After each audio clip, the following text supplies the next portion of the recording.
আপনি কি কখনো খেয়াল করেছেন অ্যামাজনে একই ধরনের প্রোডাক্ট শত শত সেলার সেল করলেও সবার প্রোডাক্ট কিন্তু সার্চ রেজাল্টে একই পজিশনে দেখায় না?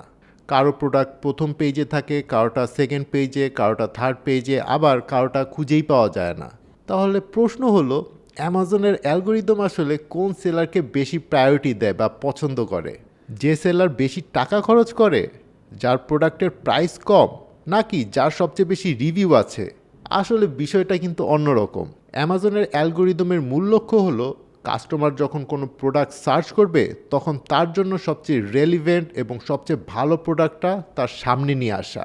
আর এখানেই কিছু গুরুত্বপূর্ণ ফ্যাক্টর কাজ করে। আর প্রথম ফ্যাক্টর হচ্ছে রেলিভেন্সি। ধরুন একজন কাস্টমার অ্যামাজনে সার্চ করলো স্টেইনলেস স্টিল ওয়াটার বটল। এখানে অ্যামাজন কাস্টমারকে এমন সব প্রোডাক্ট দেখানোর চেষ্টা করবে যেগুলো সত্যি সত্যি এই সার্চ রেজাল্টের সাথে রেলিভেন্ট। আপনার প্রোডাক্ট যদি সত্যি স্টেইনলেস স্টিল ওয়াটার বটল হয়ে থাকে কিন্তু লিস্টিংয়ে সেই ইম্পর্ট্যান্ট কিওয়ার্ড ঠিকভাবে না থাকে, তাহলে অ্যামাজনের জন্য আপনার প্রোডাক্ট বুঝে ওঠা কঠিন হতে পারে। তাই প্রোডাক্টের টাইটেল, ডেসক্রিপশন, বুলেট পয়েন্টস বা অন্যান্য লিস্টিং ইনফরমেশনে সঠিক কিওয়ার্ড ইউজ করাটা খুবই ইম্পর্ট্যান্ট। তবে একটা জিনিস মনে রাখতে হবে, শুধু কিওয়ার্ড ঢুকিয়ে দিলে কিন্তু র্যাঙ্কিং হবে না। কারণ দ্বিতীয় গুরুত্বপূর্ণ বিষয় হচ্ছে কাস্টমার কিভাবে আপনার প্রোডাক্টের সাথে ইন্টারঅ্যাক্ট করছে। ধরুন আপনার প্রোডাক্ট সার্চ রেজাল্টে অনেকবার দেখানো হলো, 100 জন কাস্টমার আপনার প্রোডাক্টটা দেখলো সার্চ রেজাল্টে, কিন্তু ক্লিক করলো মাত্র একজন। তাহলে অ্যামাজন একটা সিগন্যাল পেতে পারে যে এই প্রোডাক্টটা সার্চের জন্য অতটা অ্যাট্রাকটিভ না। অন্যদিকে আরেকটা প্রোডাক্ট 100 জনের সামনে দেখানো হয়েছে কিন্তু 10টা ক্লিক পড়েছে। তার মানে কি, সেটাতে কাস্টমার বেশি ইন্টারঅ্যাক্ট করেছে। আর এটাকেই বলে সিটিআর বা ক্লিক থ্রু রেট। সুতরাং আপনার প্রোডাক্ট সার্চ রেজাল্টে শুধু দেখা যাওয়াটাই কিন্তু যথেষ্ট না, সেটাতে ক্লিকও পড়তে হবে। আবার এই ক্লিক পাওয়ার পরেও কিন্তু কাজ শেষ না। আরেকটা গুরুত্বপূর্ণ বিষয় হচ্ছে কনভার্সন রেট। ধরুন কাস্টমার আপনার লিস্টিংয়ে ক্লিক করে প্রোডাক্ট পেজে আসলো, প্রোডাক্টটা দেখলো কিন্তু শেষ পর্যন্ত কিনলো না। অন্যদিকে আপনার এক কম্পিটিটরের প্রোডাক্টে কাস্টমার ক্লিক করে ভিতরে প্রোডাক্ট পেজে গেছে এবং শেষ পর্যন্ত সে পারচেস করেছে। এই ক্ষেত্রে অ্যামাজনের কাছে কোন প্রোডাক্টটা বেশি ভ্যালুয়েবল মনে হতে পারে? সেটাই যেটা কাস্টমার পারচেস করেছে।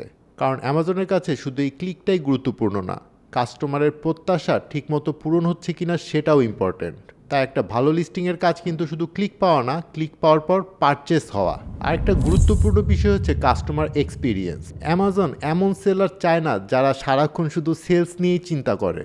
সেলারের পারফরমেন্সও অনেক গুরুত্বপূর্ণ, যেমন অর্ডার ঠিক মতো ফুলফিল করা, প্রোডাক্ট সময় মতো শিপ করা, কাস্টমারের প্রবলেম হ্যান্ডেল করা, রিটার্ন এবং রিফান্ড ঠিকভাবে ম্যানেজ করা, এছাড়াও অ্যাকাউন্টের ওভারঅল পারফরমেন্স ভালো রাখা। একজন কাস্টমার যদি প্রোডাক্ট কেনার পর বারবার খারাপ এক্সপিরিয়েন্স পায় তাহলে অ্যামাজন র্যাঙ্ক কমিয়ে দিতে পারে। এরপর আসে প্রাইস কম্পিটিটিভনেস। এখানে একটা ভুল ধারণা আছে, অনেকে মনে করেন অ্যামাজন সবসময় কম প্রাইসের প্রোডাক্টকে বেশি প্রায়োরিটি দেয়।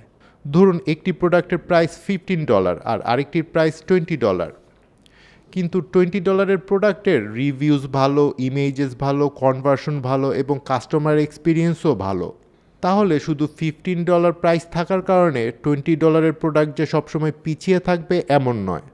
অর্থাৎ অ্যামাজনের র্যাঙ্কিং একাধিক সিগন্যালের উপর নির্ভর করে।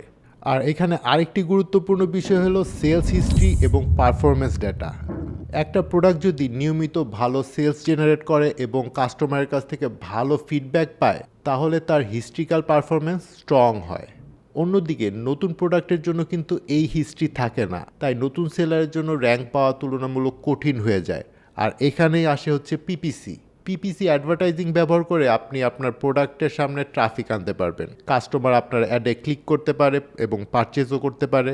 আর সেই ট্রাফিক যদি রেলিভেন্ট হয় এবং ভালো কনভার্সন তৈরি করে তাহলে আপনার প্রোডাক্টের পারফরমেন্স ডাটা তৈরি হতে থাকে। কিন্তু এখানে একটা গুরুত্বপূর্ণ বিষয় হলো পিপিসি দিয়ে শুধু ট্রাফিক আনলেই কিন্তু হবে না। রং কিওয়ার্ডে টাকা খরচ করে আপনি হাজার হাজার ক্লিক আনলেন কিন্তু কোনো সেলস হলো না, এটা কিন্তু আপনার জন্য একটা ভালো স্ট্র্যাটেজি হবে না। আপনাকে রেলিভেন্ট ট্রাফিক আনতে হবে যাতে তারা পারচেস করে। এবার আবার সেই আগের প্রশ্নটাতে ফিরে যায়, অ্যামাজনের অ্যালগোরিদম কোন সেলারকে বেশি পছন্দ করে? অ্যামাজন এমন সেলার বা প্রোডাক্টকে বেশি ভিজিবিলিটি দেওয়ার সম্ভাবনা রাখে যেগুলো কাস্টমারের সার্চ ইন্টেন্টের সাথে রেলিভেন্ট, ক্লিক পাওয়ার মতো অ্যাট্রাকটিভ, সেলস জেনারেট করতে সক্ষম এবং কনসিস্টেন্টলি ভালো কাস্টমার এক্সপিরিয়েন্স দিতে পারে। অর্থাৎ শুধু 1-2টা ফ্যাক্টরের উপর নির্ভর করে কিন্তু র্যাঙ্কিং তৈরি হয় না। আপনার রেলিভেন্স দরকার, সিটিআর দরকার, কনভার্সন দরকার, সেলস পারফরমেন্স দরকার, কম্পিটিটিভ প্রাইসিং দরকার, আর সবচেয়ে গুরুত্বপূর্ণ ভালো কাস্টমার এক্সপিরিয়েন্স দরকার। শেষ কথা হলো, অ্যামাজন অ্যালগোরিদমকে খুশি করার সবচেয়ে বেস্ট ওয়ে হলো কাস্টমারকে খুশি করা। যাওয়ার আগে একটা বিষয় জানিয়ে যেতে চাই, বর্তমানে অ্যামাজন এবং ই কমার্স ইন্ডাস্ট্রিতে দক্ষ অ্যামাজন প্রফেশনালসদের চাহিদা দিন দিন বাড়ছে। দেশ বিদেশের অনেক কোম্পানি, সেলার এবং ব্র্যান্ডগুলো প্রোডাক্ট রিসার্চ, প্রোডাক্ট লিস্টিং এবং পিপিসির মতো দক্ষতায় পারদর্শী মানুষ খুঁজছে। এই বিষয়গুলো মাথায় রেখে ইকম ফ্লিপস একাডেমি নিয়ে এসেছে অ্যামাজন মাস্টারি প্রোগ্রাম। এখানে রয়েছে 3টি বিশেষায়িত কোর্স যা আপনাকে শুরু থেকে প্রফেশনাল লেভেল পর্যন্ত শেখার সুযোগ দিবে। আপনি চাইলে আপনার আগ্রহ অনুযায়ী একটি কোর্স দিয়ে শুরু করতে পারেন, অথবা পুরো প্রোগ্রামটি সম্পন্ন করে অ্যামাজনের বিভিন্ন সেক্টরে কাজ করার জন্য নিজেকে প্রস্তুত করতে পারেন। অ্যামাজন মাস্টারি প্রোগ্রাম সম্পর্কে বিস্তারিত জানতে ডেসক্রিপশনে থাকা লিঙ্ক ভিজিট করুন। সো দর্শক, ভিডিওটা ভালো লাগলে লাইক দিবেন এবং আমাদের চ্যানেলটি ফলো বা সাবস্ক্রাইব করে দিবেন। Thanks for watching.